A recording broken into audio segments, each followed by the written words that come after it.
għandi miegħi l-Service Manager ta' l-FSWS, is-Sinjura Laura Fenek li ilha snin kbar f'dan il-Fondazzjoni għas-Servizzi ta' Ħarsien Soċjali u llum se nitkellmu dwar il-fostering u l-adoptions. Grazzi illi ġejt magħna.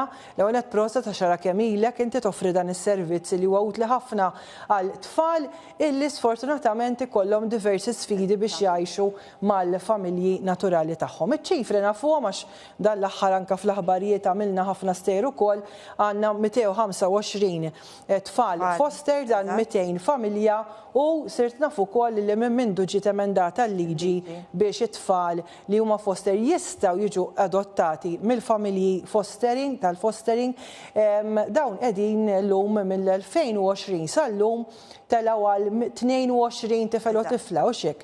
Tajjeb ħafna. Ħanibda minn hemmhekk. Bħala persuna li taħdem għal dawn it-tfal, kemm qiegħed isir ġid illum illi matul dawn is-snin għandna dawn il-familji illi qegħdin jagħtu dan is-servizz tal-fostering, naf li hemm ukoll is-servizz ta' emerġenza. Kif jibda l-proċess? Intom kif tiġu jkollkom referral biex it-tifel jew tifla li ma tistax tibqa' tgħix mal-familja bioloġika tagħha għal diversi raġunijiet jiġu għandkom biex issibulhom familja? Eżatt. Ara mela, inti wieħed irid jifhem li wild meta għaddu ta' tarbija bħala fondazzjoni nisħu u nirsistu li t-tfal bejn rabi u 3 snin dejjem imorru familja għal xiex. Meta inti għandek l-attenzjoni individwali mingħajr ma nnaqqas xejn, ovvjament, għax għal ma kinux l-istituzzjonijiet l-oħrajn li wkoll jgħiduna, imma l-attenzjoni individwali tgħin it-trabi propja biex dawn jiżviluppaw u jirnexxilhom jibnu relazzjonijiet. Meta tqabbel forsi ma' kura fejn għandek carer ma' 4 tfal. Aħna l-wild nafu li jekk wieħed jikbi, wieħed irid jerfgħu mal-ewwel biex jgħinu jirregola l-emozzjonijiet tiegħu.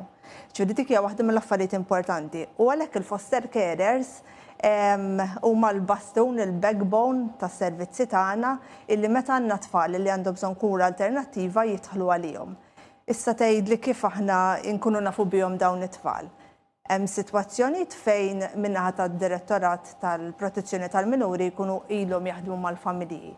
Dan is-servizz, dan id-direttorat jaħdem mal fuq minn 1000 familja fis-sena u biex wieħed ikun hemm bażi soda biex dawn it-tfal ma jibqgħux mal-ġenituri, aħna qed nitkellmu fuq ċifra ħafna żgħar 20, 25 fis-sena ġifri ħdejn dawk il-familji li jkunu qegħdin jaħdmu magħhom l-frugħ. U mbagħad dawk li propju tfal ikollhom bżonn ma jibqgħux magħhom huma ħafna inqas proporzjonalment għal forsi wieħed jaħseb li jekk inti ikollok x'qasam mas-servizzi ta' child protection dawn bil-forser jittieħdu tfal. U d-direttorat jagħmilha bis-saħħa tal-liġi ġifieri tmorru l-qorti jew inkella intom għandkom is-saħħa legali li fejn tara li hemm periklu għat-tfal jew diversi sfidi oħra toħduhom għand il-familji li joffru din il-kura tal-fostering. Mela l-liġi toffri diversi tipi ta' ordnijiet. Waħda minnhom hija l-emergency order, ordner ta' emerġenza. Dik issir każijiet rarissimu u fejn tfal qegħdin vera f'periklu u m'hemmx alternattivi. Ġifieri inti meta jittieħdu tfal minn mal-ġenituri l-ewwel ma jsaqsu jekk hemmx familjari li jistgħu jieħdu ħsiebhom għax kulħadd jaf u kwalinkwa liġi tgħid illi importanti li tfal jibqgħu mal-familji. Ġifieri l-ewwel jiċċekkjaw mal-familjari tagħhom jekk hemm xi ħadd li forsi jista' jieħdu ħsiebhom. Fil-każ ta' emerġenza hemmhekk id-direttura għandha l-poter illi tawtorizza l-tfal joħorġu għal dak il-ħin, però immedjat tiddaħħal rikors il-qorti. Dawn huma vera minimi, il-maġġoranza huma fejn inti l-ħaddiema soċjali ser joħorġu mill-tfal permezz ta' digrit li nħareġ mill-qorti. Huma sitwazzjonijiet delikati ħafna. Ma nistgħux niġġudikaw l-familja li jkollha l-isfidi tagħha għaliex dan ma tistax tgħid x'inhi l-istorja kulħadd ikollu l-istorja tiegħu. Però żgur huwa li t-tfal iridu jiġu protetti, dik l-importanti. Inti meta konna qegħdin nitkellmu, Laura, semmejt punt importanti ħafna.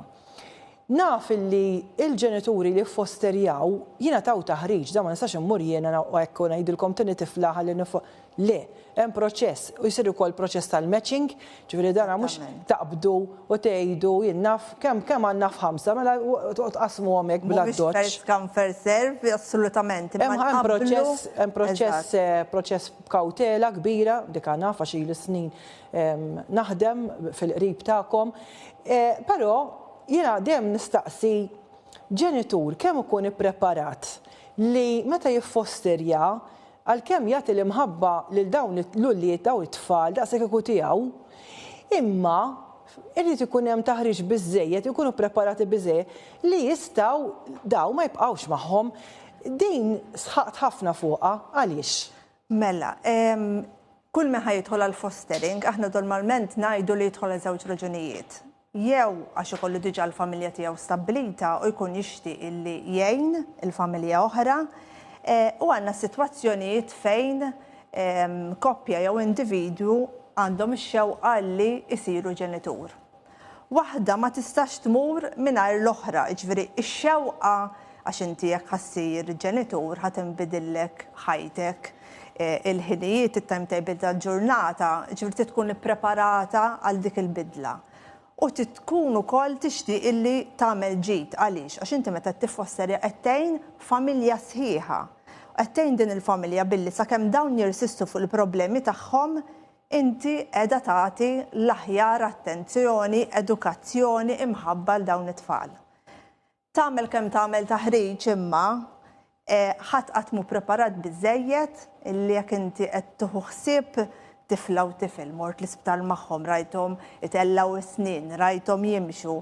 Illi filli qed tara xi ħadd 24 siegħa u għalkemm ġu moħħok inti għandek grazzi mulej, erġajt gawdejdu ġurnata oħra, imma l-ħsieb biss illi xi darba dan mhux ħajbqa' aktar parti minn ħajti. Naħseb hija umanament weġġa' l kulħadd. La tajda, allura għandkom qed ikollkom problemi ta' dan it-tip li ġenituri tal-fostering iħossa jinnaf diffiċli u jbati meta it-tifel jew it-tifla ma jibqgħux jgħixu magħhom? Ara, il-maġġoranza jekk tara lejn l-istatistika ikun hemm raġunijiet serji għal xi tfal ittieħdu. U hemm numru ta' tfal li jibqgħu iktar fil-foster placement. Issa biex jibqgħu hemmhekk hemm traġitt sħiħ illi l-fondazzjoni taħdem mal-ġenituri, taħdem mat-tfal, iżżid l-aċċess biex imbagħad tasal biex il-ħaddiema soċjali tapplika d-digriet il-qorti biex di tibqa' permanenti fil-kura alternattiva. Kura alternattiva ġifieri in any alternative care, mhux bil-fors ma' dawk il-foster carers. Għal daqstant insibu ma nsibux problemi. Reintegration, ġifieri li tfal morru lura mal-ġenituri, ikonna, però din tista' ssir jekk għandek support system tajba min-naħa tal-ġenituri. Ġifieri jekk f'daw 19-il sena kelli nħares lejn dawk it-tfal li marru lura, kienu propju meta dawk il-ġenituri illi forsi kienu għadejn minn żmien diffiċli realizzaw bil-problemi tagħhom, għamu fuq saqajhom, ħadu l-għajnuna, saqsew l-għajnuna tal-familja u s-support system tagħhom u hemmhekk kien fejn irnexxielhom milli it-tfal imorru lura magħhom. Dak huwa suċċess ukoll aħna lina li it-tfal ikunu taħt permanenza jew li jmorru lura huma tnej sejjer ta' suċċess. Qed nitkellmu fuq il-ħajja ta' tfal hawnhekk maħniex qegħdin nitkellmu biss fuq numri, ġifieri għalija mhumiex numri dawn it-tfal. U kont qed tgħid ukoll li wara li ġiet emendata l-liġi li fl-2020 li wara ammont ta' żmien ma sejjer 3 snin jew 5. 3 snin jekk ikun hemm sitwazzjoni straordinarja fejn forsi anke l-ġenituri jixtiequ jew nkella 5 snin. Sewwa, u li jistgħu japplikaw mhux jistgħu awtomatikament jadottaw. Però inti bdejt tagħmel li enfasi li ma jfissirx li ġenitur foster jista' jgħid waħew issa nadottaħ. Mhux bil-fors. Importanti li inti ma tidħolx dak il-ħsieb għax ħadd il-vjaġġ tal-foster care u li inti tieħu ħsieb tfal ta' ħaddieħor anke jekk tkun adoption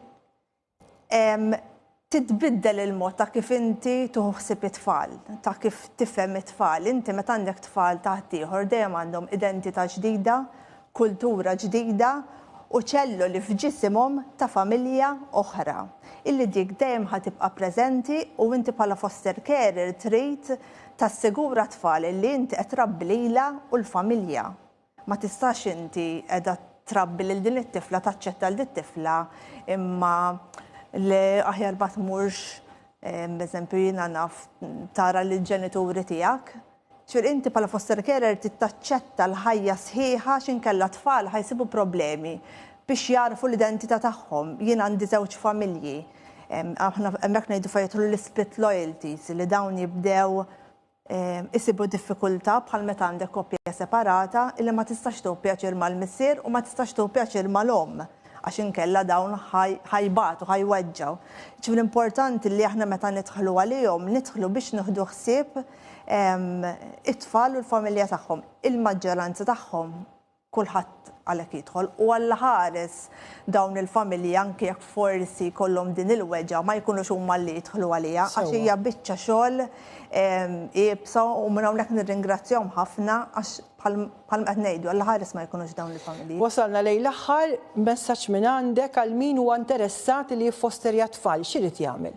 Mela, iċempel il-1778 u 1778-1778 sewwa. Illi hija l-linja li taħdem 24 siegħa fil-fatt anki jużaw għal-foster carers għas-support. Jiltaqgħu mal-ħaddiema tagħna, jaraw eżatt x'involvi, mbagħad mmorru għat-training, l-assessjar u mbagħad jiddeċiedu jekk hux ħajkomplu jew le. Sinjura Laura Fenek, grazzi tax-xogħol tiegħek u tal-kollegi kollha tiegħek tal-FSWS tax-xogħol siewi li tagħmlu għal uliedna. Dik kienet Laura Fenek, Service Manager fi ħdan FSWS. Grazzi li kontu magħna.